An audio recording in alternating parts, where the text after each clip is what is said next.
Hello, my name is Katya de Becerra. I'm the author of two young adult novels, What Do We Skip and Oasis, that just came out early this year.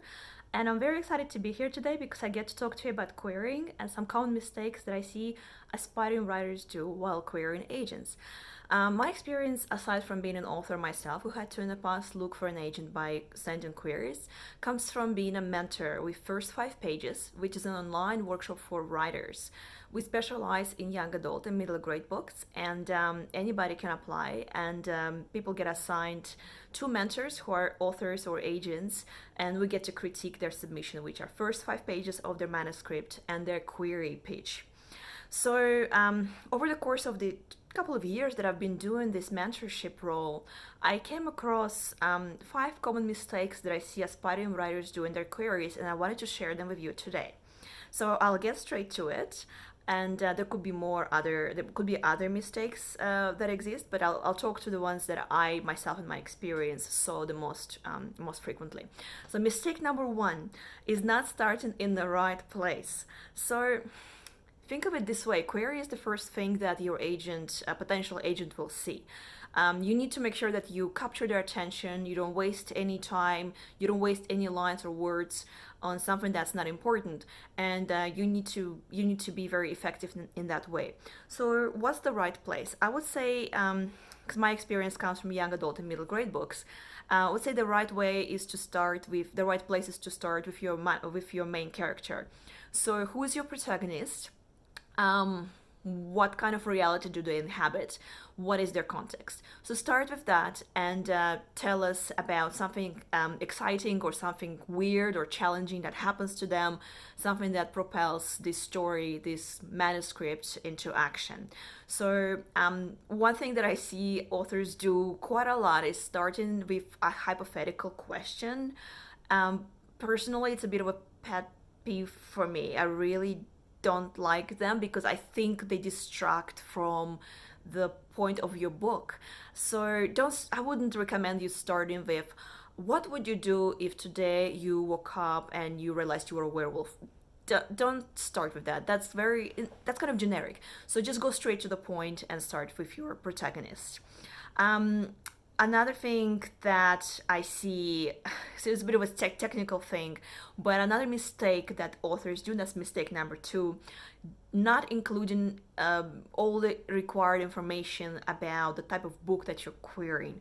And that's such a silly thing like to mention right now, I feel, but it's very important because that's how an agent will immediately know whether this book is for them to consider and whether this is a genre that they would consider representing. So you can start with it.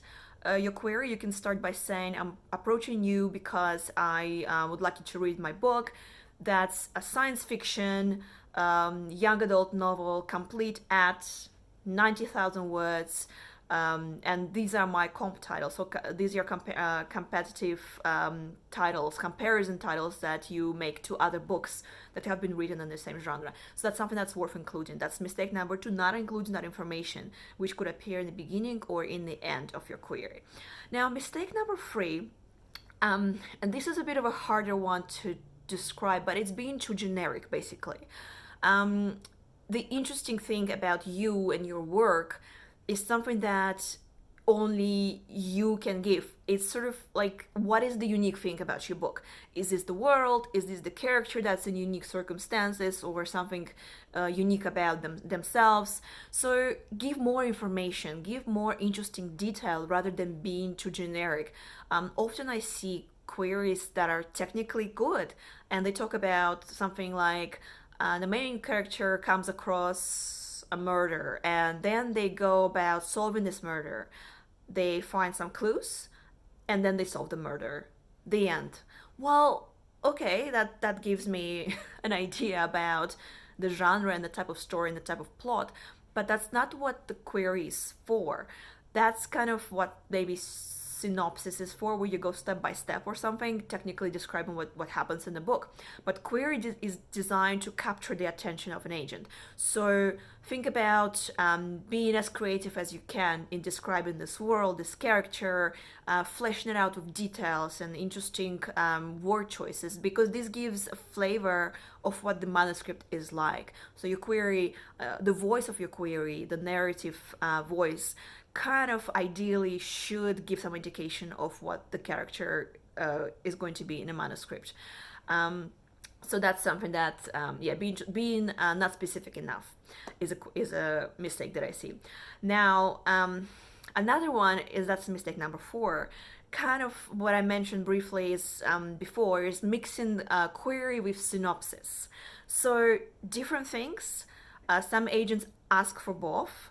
Most agents that I've seen don't care about synopsis. They just want to see a query and the beginning of your manuscript often, or they might request for it later. So query, like I said, it is designed to capture the attention and to pitch your book in the most attractive way to the agent.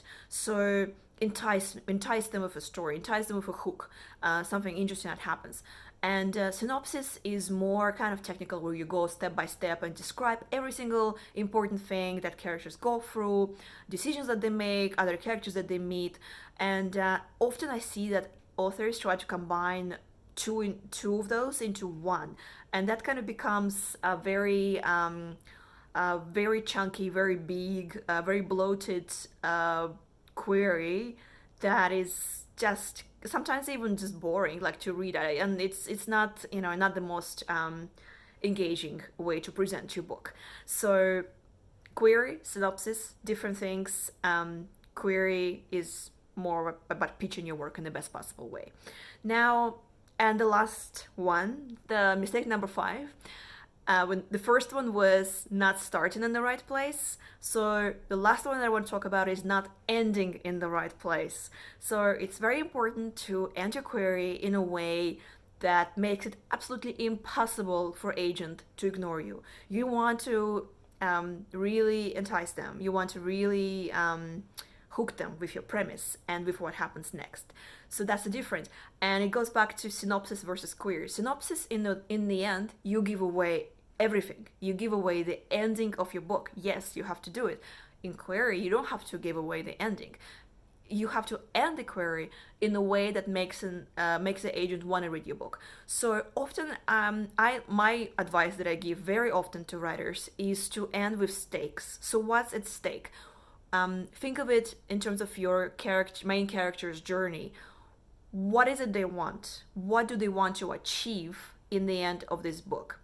And your plot could be around their character growth as they try to achieve it and they encounter obstacles, or it could be something that's very genre specific, like an investigation or solving a mystery or a puzzle of some sort. Or if it's a romance, are they going to be together or they're not going to be together? The question, will they one day? So the end of your query, usually I'd like to see you end it with stakes. So what's at stake if the main character doesn't get what they want? What will happen? The world will end? Is it a terrible choice that they have to make between choosing themselves or their best friend? So end it with a hook and an interesting question of what are the choices, what are the possibilities here. And that's it. That's how you end your query. Don't have to give away anything else. That's it. These are my common 5 mistakes that I see in queries. And thank you for having me today. I hope that was useful to you. And please reach out to me with any questions that you might have. And check out First 5 Pages. If you're an aspiring writer looking for a critique, that's a great way to get it for free. And everybody can apply, and you get exposure to agents as well. So that's very useful. Thank you and goodbye.